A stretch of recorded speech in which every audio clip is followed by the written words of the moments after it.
계속해서 오늘 사도행전 계속해서 나머지 부분 봅니다.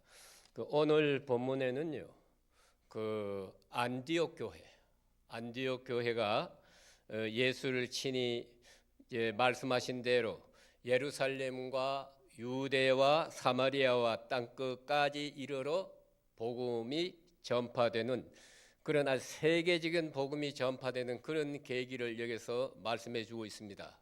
오늘 본문에서 안디옥을 중심해서 선교가 이루어집니다. 그동안에는 예루살렘이 중심이었어요. 그런데 그 중심이 지금 바뀝니다. 안디옥으로 옮겨갑니다. 그 다음에 로마로 갑니다. 그 다음에는 영국으로 또 건너갑니다. 그리고 그 다음에는 스페인, 그 다음에는 미국, 그리고 지금 온 세계에 복음이 이렇게 전하게 되는데, 이제 여러분 아시는 대로 사도행전 8장, 그 8장에 보면 스데반이 돌에 맞아 죽는 사건이 나요. 나오는데 이 일로 인해서 헬라파 유대인들이 흩어져서 사마리아와 그 다음에 가이사에 사는 로마 사람에게 예수를 믿게 하고, 또 이제 오늘은 안디옥으로 전파되고, 또 그리고 그런 내용이 오늘 본문에 기록되어 있습니다. 여기서 우리가 알고 넘어가야 할 것이 하나 있어요. 그게 뭐냐 하면은 그것이 바로 헬라파 유대인이라는 것입니다. 헬라파 유대인이 무슨 말이냐 하면은 원래 유대 사람인데 애국 나라, 그 당시 헬라 유대의 이방 나라에 가서 흩어져 살다가 거기서 태어났어요.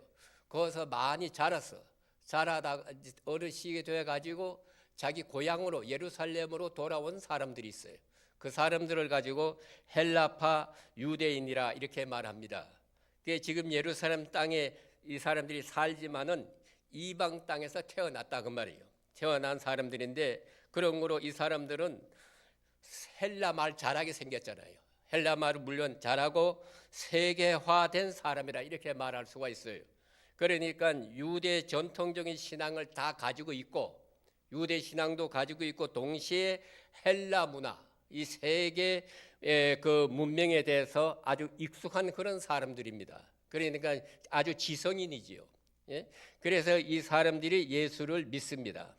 철저한 그 믿음이 있는 동시에 또 이 철저한 아주 신앙적 그런 지식이 아주 확실합니다. 그래서 이 지성인들은 누구나 다 그렇습니다. 사도 바울도 그렇고, 이 머리가 좀 돌아가는 사람은요, 바로 예수를 바로 믿기만 하면 누구도 감당할 수 없이 그런 열심이 있어요. 그래서 불같은 열심으로 복음을 전하고, 그래서 헬라파 유대인들이 스데반을 죽입니다. 그러면 왜 베드로를 죽이지 않고 그 스데반 집사를 왜 죽였나? 헬라파 유대인이기 때문입니다. 그래서 핍박이 있어지는데, 여러분 이 선교라는 것은요, 편안한 가운데 선교가 이루어지지 않아요. 이 성경 역사를 보면은 선교는 아주 핍박 가운데 이루어집니다. 원래 유대 사람들이 예루살렘에서 자기 동족만 복음을 전하고 거기서만 살기로 작심을 했잖아요. 그런데 그 사람 그러나도 그게 하나님의 뜻이 아니죠. 그 방법은 딴 방법이 없어요. 핍박을 가해야 돼요. 그러니까 오늘 이 헬라 사람 스데반이 죽는 바람에 핍박을 하니까 막 도망을 갑니다. 이제 피해 가는 거예요. 그래서 그 일로 인해서 사방 각지로 도망을 가게 되고, 이 사람들에 의해서 그 헬라 생활이 원래 익숙한 사람들이잖아요. 거기서 태어난 사람이기 때문에, 그런 사람들이기 때문에 우리가 여기서 가만히 한번 생각해 보세요. 단 한 번도 해외 나가본 일이 없는 사람, 그런 사람 물론 당시에 헬라 말은 할 수 없는 사람이죠. 지금으로 말하면 해외 나가 살려면 영어는 좀 해야 되거든요. 어디로 갈 수 있겠습니까? 못하면. 그래서 겁이 나서 그 해외 생활 아무나 하는 게 아니거든요. 그러니까 헬라파 유대인들이 핍박을 받고 저들이 산지 사방으로 이렇게 흩어지게 됩니다. 이렇게 흩어져서 디아스포라의 복음을 전해. 디아스포라 아시죠? 유대 사람들이 애국에 나가 사는 사람을 디아스포라라고 그래요. 그러니까 이 사람들은 동족애가 있어서 어디 가든지 먼저 자기 동족에게 복음을 먼저 전해요. 예, 그 디아스포라에게 복음을 전했는데, 그리고 오늘 본문에 보니까 그 중에 몇 사람이 안디옥에 이르러 헬라인에게도 말하여 주 예수를 전파하니 그랬잖아요. 예, 그러니 그게 19절에 있습니다. 19절 유대인에게만 말씀을 건넸는데 20절에 보세요. 헬라인에게도 말하며, 이렇게 하나님의 특별한 섭리 가운데 저들이 이방으로 흩어졌어요. 흩어놓고 동족에게만, 유대 사람에게만 복음을 전합니다. 그러다가 특별한 은혜를 받아서 헬라인에게로 복음을 이렇게 전하는, 그것이 오늘 본문에 나타난 중요한 핵심적인 내용입니다. 그래서 환난 중에 복음을 전하면서 아주 순수한, 아주 종말적인, 여러분 마지막 때 무슨 시시한 소리 하겠어요? 예수 믿으라 그러면 천당 간다, 그 소리밖에 더 할 수 있겠어요? 종말적인 순수한 믿음을 갖게 되었고, 또 이렇게 문화의 벽을 넘어서 복음을 전하게 되었다. 이 소식이 예루살렘에 전하게 됩니다. 전하게 되니까 이것을 좀 도와야 되겠다고 해서 누굴 보내는가 하니까 바나바라는 사람을 파송하게 돼요. 이 바나바라는 사람은 참으로 아주 덕망이 높은 사람입니다.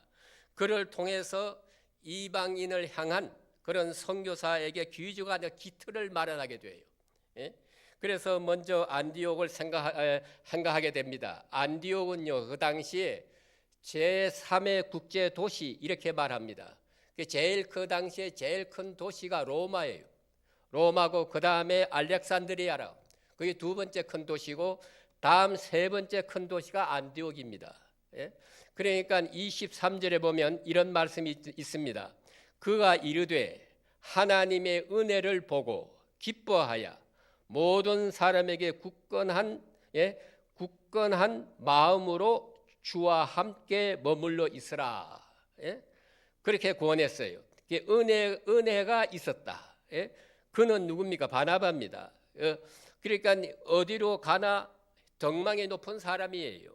그러니까 은혜를 볼 줄 아는 사람, 즉 말하면 하나님의 역사를 볼 줄 아는 사람, 또 하나님이 어떻게 역사하고 있는가, 그 은혜를 어떻게 전파하고 있는가 하는 것을 보는 그런 은혜 중심적인 시각이 있는 사람이 바나바예요. 그래서 그의 통찰력을, 그 사람은 아주 특별한 통찰력을 가지고 있습니다. 그래서 하나님의 역사를 볼 줄 아는 아주 중요한 그러한 인물이에요. 또 하나 여기 생각해야 합니다. 사람을 볼 줄 알아야 돼요. 인재를 바로 볼 줄 알고, 또 하나 그 인재의 필요를 아는 사람. 그러니까 자기 혼자 복음을 전하고 그래서는 안 되지요. 그래 생각할 수도 없어요. 그래서 동력자를 구했다. 바나바가 바울이 지금 다소에 가서 이제 있는데 그 바울을 데려옵니다. 바울은 사실 예수 믿는 사람이지만은 본래 기독교를 핍박한 사람이라고 해서 교회에서 받아들이지 않았어요.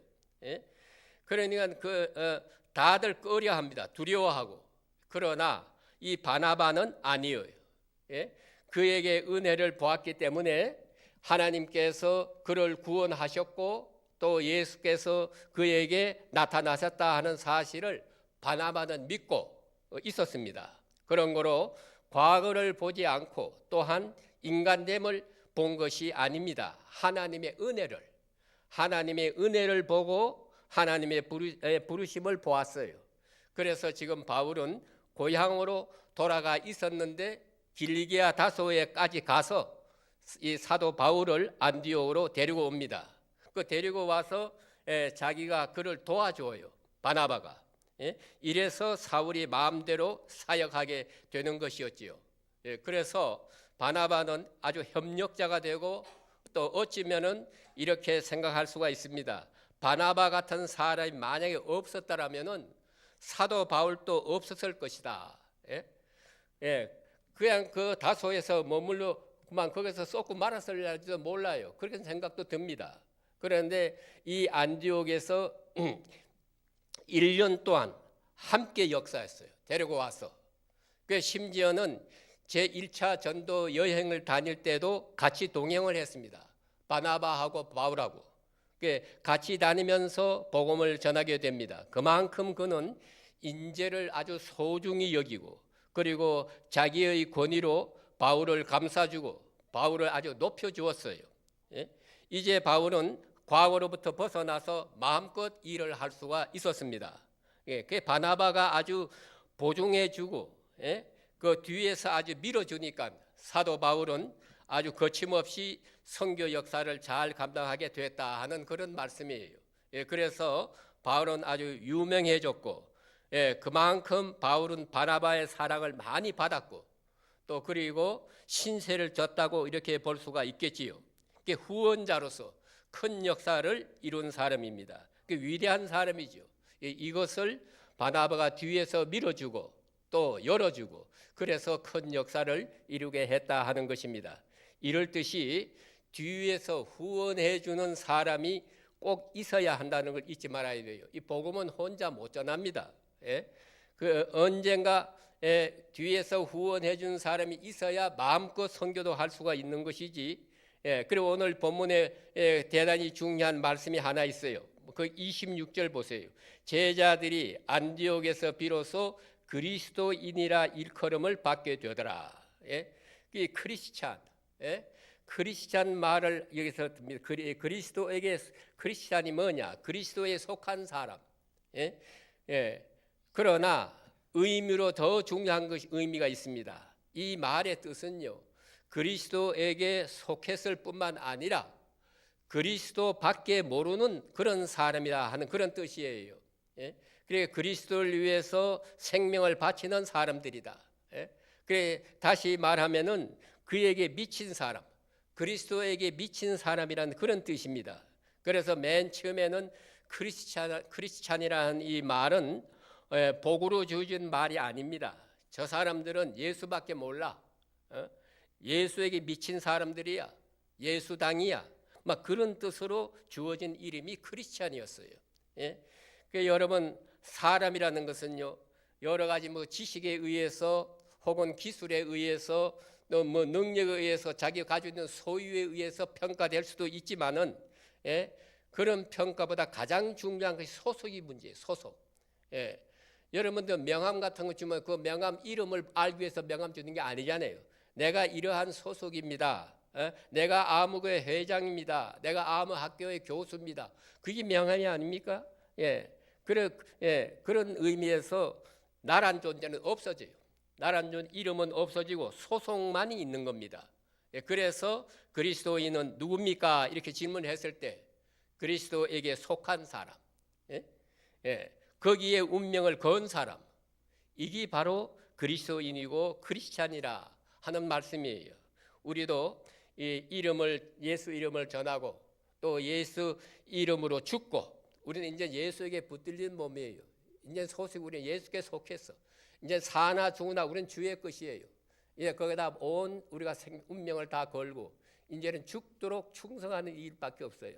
이렇게 할 때 그리스도인이라고 할 때 우리는 그 이름이 부끄럽지 않는 이름이 되도록 그렇게 우리가 살아야 돼요. 오늘도 우리가 당당하게 예수님의 우리가 제자다. 우리는 그리스도에 속한 사람이다.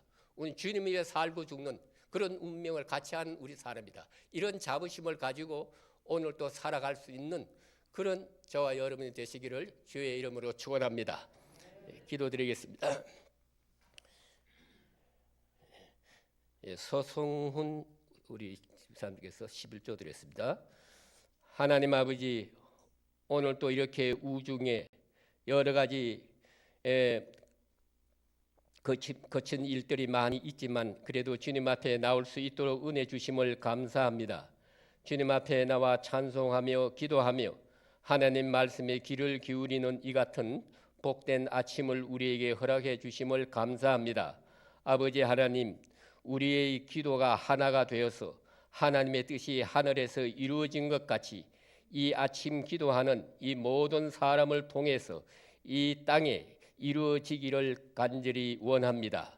자비하신 주여, 우리에게 여기까지 인도하셨습니다.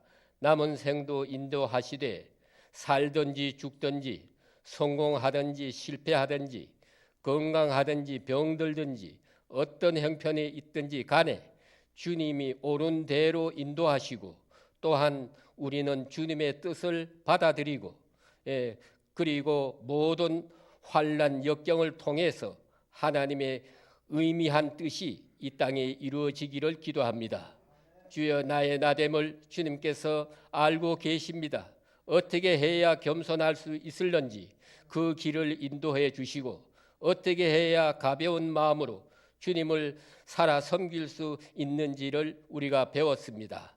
나의 정체는 그리스도에게 속한 사람, 그리스도인이라고 하는 그 아름다운 이름에 부끄럽지 않는 그런 생을 오늘 또 살아갈 수 있도록 인도해 주시옵소서.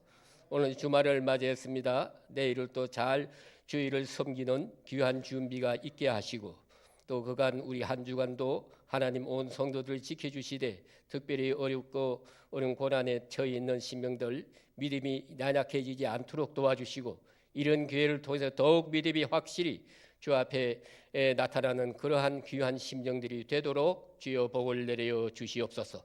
오늘 또 이 한날의 모든 삶을 주님께 위탁하고 예수님의 이름으로 간절히 감사하며 기도합나이다. 아멘.